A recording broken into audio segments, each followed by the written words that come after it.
अंतर्मनाचा वेध घेणारे news channel star city one.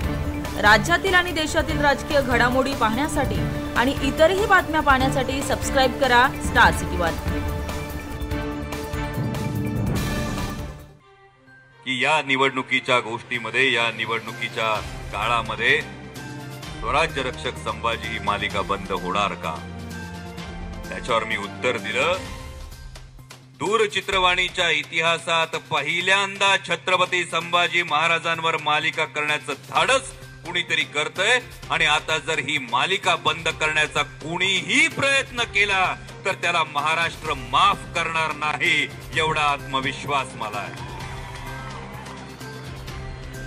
या मालिकेच्या संदर्भात काही दुर्दैवी विधान करण्यात आली। मी काल भोसरीच्या सभेतही सांगितलं, आजही सांगतो, मालिका आणि राजकारण या दोन पूर्ण भिन्न गोष्टी आहेत। मालिका ही छत्रपती संभाजी महाराजांचा इतिहास सांगणार आणि त्यासाठी चेतन तुपे पाटील तुमचं मी मनपूर्वक आभार मानतो।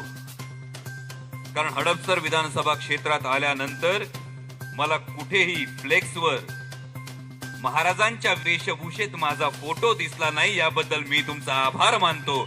कारण मी केवळ ती भूमिका करत असलो आणि तुम्ही सगळे जीवापाड त्या भूमिकेवर प्रेम करत असला तरी मी स्वतःला फक्त महाराजांचा मावळा समजतो आणि या भावनेचा तुम्ही सर्वांनी आदर राखलात, याबद्दल मी खरोखर मनापासून तुमचे आभार मानतो। या मालिकेच्या संदर्भात मध्यंतरी जुन्नर तालुक्यातल्या एका सभेत एक विधान करण्यात आलं। असं सांगण्यात आलं, विचारलं कोणीच नव्हतं, बोललं कोणीच नव्हतं, नाव कोणी घेतलं नव्हतं। नाव घ्यायची गरज तरी आहे का? तरी सुद्धा सांगण्यात आलं, मालिकेसाठी मी माझी प्रॉपर्टी सुद्धा विकली असती। आता 450 भाग टेलिकास्ट झाल्यानंतर हे म्हणजे असं झालं, हलगी वाजायला लागली, आखाडा सजला, पैलवान एकमेकांना भिडले, कुस्ती आता निकाली निघणार असं वाटायला लागलं आणि प्रेक्षकांमधून कोणीतरी बळद शड्डू ठोकला, थांबा आता मी पण आखाड्यात उतरतो। कशासाठी? त्यानंतर काल एक दुर्दैवी विधान आलं। एखाद्या व्यक्तीनं देशाच्या संसदेमध्ये महाराष्ट्राच्या जनतेचं 15 वर्ष प्रतिनिधित्व केल्यानंतर इतकं दुर्दैवी विधान जर समोरची व्यक्ती करत असेल तर मला असं वाटतं, आतापर्यंत फक्त वाचलं होतं की पराभव आधी रणात होत नाही, पराभव आधी मनात होतो। हा मनात पराभव झाल्याचं लक्षण आहे। विधान करण्यात आलं की अमोल कोल्हे अमुक समाजाचे आहेत म्हणून त्यांना उमेदवारी। अरे जाहीर कुठे झाली?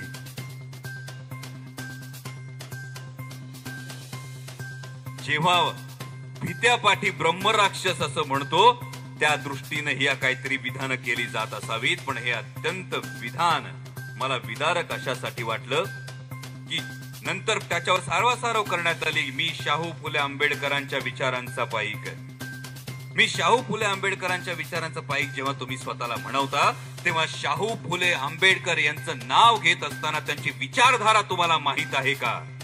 राजर्षी शाहू महाराजांनी लोककल्याणकारी राज्य राबवलं। राजर्षी शाहू महाराजांनी, छत्रपती शिवाजी महाराजांनी जे रयतेच्या राज्याची संकल्पना राबवली त्याच्यावर पाऊल टाकत रयतेचं लोककल्याणकारी राज्य राजर्षी शाहू महाराजांनी वापरलं। मग त्यामध्ये पाण्याच्या सुविधा असतील, त्यामध्ये धरणं बांधली असतील, त्यामध्ये शिक्षणाच्या सोयी असतील, त्यामध्ये गरीब विद्यार्थ्यांना शिष्यवृत्ती असेल, त्यामध्ये आरक्षण असेल। महात्मा फुलेंनी सार्वजनिक सत्यधर्म असेल, गुलामगिरी असेल, शेतकऱ्याचा असूड असेल, अशा माध्यमातून छत्रपती शिवाजी महाराजांच्या पोवाड्यातून सर्वसामान्य माणसाला जाग करण्याचा, मनुवादाच्या शृंखला तोडण्याचं काम केलं। डॉक्टर बाबासाहेब आंबेडकरांनी समाजातल्या सगळ्यात शेवटच्या घटकाला आत्मभान आणि स्वाभिमान मिळवून देण्याचं काम केलं। आणि तिघांमधला सामायिक दुवा काय? शाहू फुले आंबेडकरांमधला सामायिक दुवा काय असेल तर तो म्हणजे छत्रपती शिवाजी महाराज। कारण राजर्षी शाहू महाराज छत्रपती शिवाजी महाराजांच्या विचारांवर पाऊल टाकणारे होते। महात्मा फुलेंनी छत्रपती शिवाजी महाराजांची समाधी शोधली आणि डॉक्टर बाबासाहेब आंबेडकर आपल्या कित्येक पत्रांची सुरुवात जय शिवराय असं लिहून करत होते। आणि जेव्हा तुम्ही असं दुर्दैवी विधान करता आणि त्यानंतर सारवासारव करण्यासाठी म्हणता की मी शाहू फुले आंबेडकरांच्या विचारांचा पाईक आहे.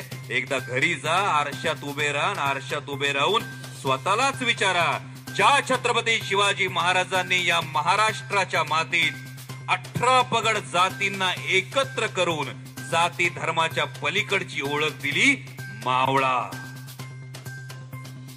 ही ओळख दिल्यानंतर जर तुम्ही शिवनेरीचे शिलेदार स्वतःला म्हणवत असाल, तुम्ही भगव्याचे पाईक स्वतःला म्हणवत असाल, तर जातीपातीची विधानं केल्यानंतर आता इथून पुढे छत्रपती शिवाजी महाराजांचं नाव घेण्याचा नैतिक अधिकार आपल्याला उरलाय का, हा प्रश्न आरशात बघून स्वतःला विचार.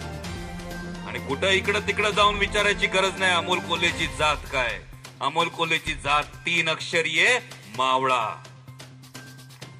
होय, छत्रपती शिवाजी महाराजांचा मावळा आहे, जो या मातीला आपली आई मानतो, जो या मातीतल्या माणसाचं दुःख आपलं मानतो, जो या मातीतल्या माणसासाठी हाक मारली की प्रतिसाद देतो, तो मावळा. हीच माझी जात, माणुसकी हाच माझा धर्म, देश हाच माझा पंथ. ह्या काय आक्षेप घ्यायचे असतील?